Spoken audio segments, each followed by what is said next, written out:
On Female Strangulation in Horror, written and read by Elizabeth Enix.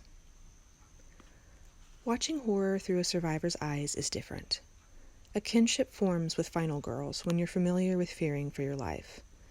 A villain's thrusting blade triggers memories of a different kind of thrusting. When a female character is strangled within an inch of her life, as they so often are in horror, there's a hand around your neck. At first I thought, "Oh, this is kind of fun and kinky," I tell the women seated on either side of me, grateful our sunglasses make avoiding eye contact less obvious. But it got rougher and rougher. Everything would go black. I even pulled at his hand once, but he wouldn't stop. As a lover of horror movies, good, bad, and in between, I found whenever there's a female lead in horror, she's probably going to be strangled, whether fatally or not. Weapons, Evil Dead Rise, Strange Darling, Passenger, Backrooms, and Oddity all feature female strangulation scenes or mention female strangulation. Indeed, female strangulation seems as ubiquitous in horror as gore and cursed objects. I can't stop thinking about it, and as a result, I can't stop thinking about being strangled. "Tell her," my mom says. I'm sitting in a hospital bed with a body full of ulcers and a throat that can't swallow. My ex-boyfriend used to choke me a lot. Could that have caused this? I ask, struggling to meet the gaze of the woman standing in front of me. "I don't think so," she answers, pity wafting off her lab coat. "It was always during sex," I add quietly after she's gone. Although female strangulation in horror is much more likely to be carried out by a demon or a serial killer than someone's boyfriend or husband, female strangulation off-screen is often an act of intimate partner violence, IPV, committed by abusive male partners. Specifically, using strangulation during sex as a fear and domination tactic, a way to ensure compliance from female partners, is far too common. "He strangled me more times than I can count," I tell the therapist seated in front of me. Her office is decorated in scripture. I'm trying not to cry. "I'm surprised you can still wear necklaces," she says, pointing to the gold resting near my collarbones. When I'm back in my car, shaky fingers rip the jewelry from my neck.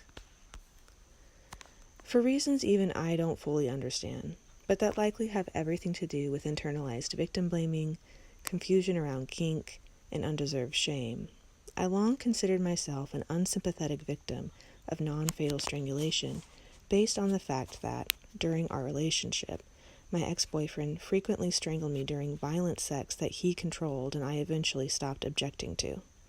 In fact, I felt quite alone in my trauma until I stumbled across Combining Strangulation and Sexual Abuse as Tools of Intimate Partner Abuse, an article written by Kelsey McKay, J.D., and published in Family and Intimate Partner Violence Quarterly in 2023. As it turns out, my experience is anything but unique, and I'm lucky to be alive. IPV in which strangulation is present often involves sexual assault, McKay writes. Strangulation as part of IPV is a significant predictor of increasing lethality, and even more so when all three abuses overlap, IPV, sexual assault, and strangulation. McKay notes that research suggests 23% of women who reported being sexually assaulted by an intimate partner also reported non-fatal strangulation by an intimate partner, and approximately 38% to 44% of IPV victims have survived multiple strangulation assaults. I've never reported being repeatedly strangled and repeatedly sexually assaulted by an intimate partner, and I don't doubt there are countless other women who have experienced what I've experienced without telling another soul, much less a member of law enforcement. Non-fatal strangulation commonly leaves no visible marks or bruises on victims, despite what many horror films with strangulation scenes might lead viewers to believe, and abusers count on shame, confusion around kink, and victim blaming to keep us quiet. Unfortunately, the very concept of intimate partner sexual violence, much less the difference between compliance and consent, surrender and permission, is one society and law enforcement are still struggling to fully grasp. Adding strangulation to the mix doesn't make the concept any easier to understand.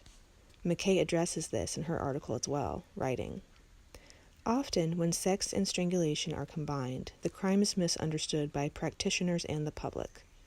Failure to recognize the significance of the overlap of strangulation and sexual assault has hindered the development of appropriate law enforcement responses and effective policy protections related to interpersonal harm."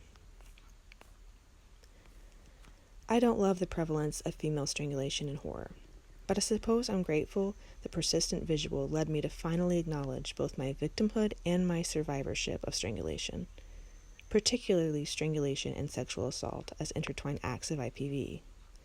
If not for my stubborn fixation on the topic, I never would have found McKay's article. I wouldn't have discovered I'm far from alone.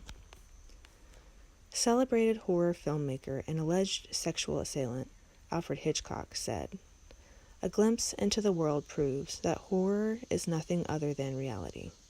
Concerning female strangulation in horror, it appears he was right."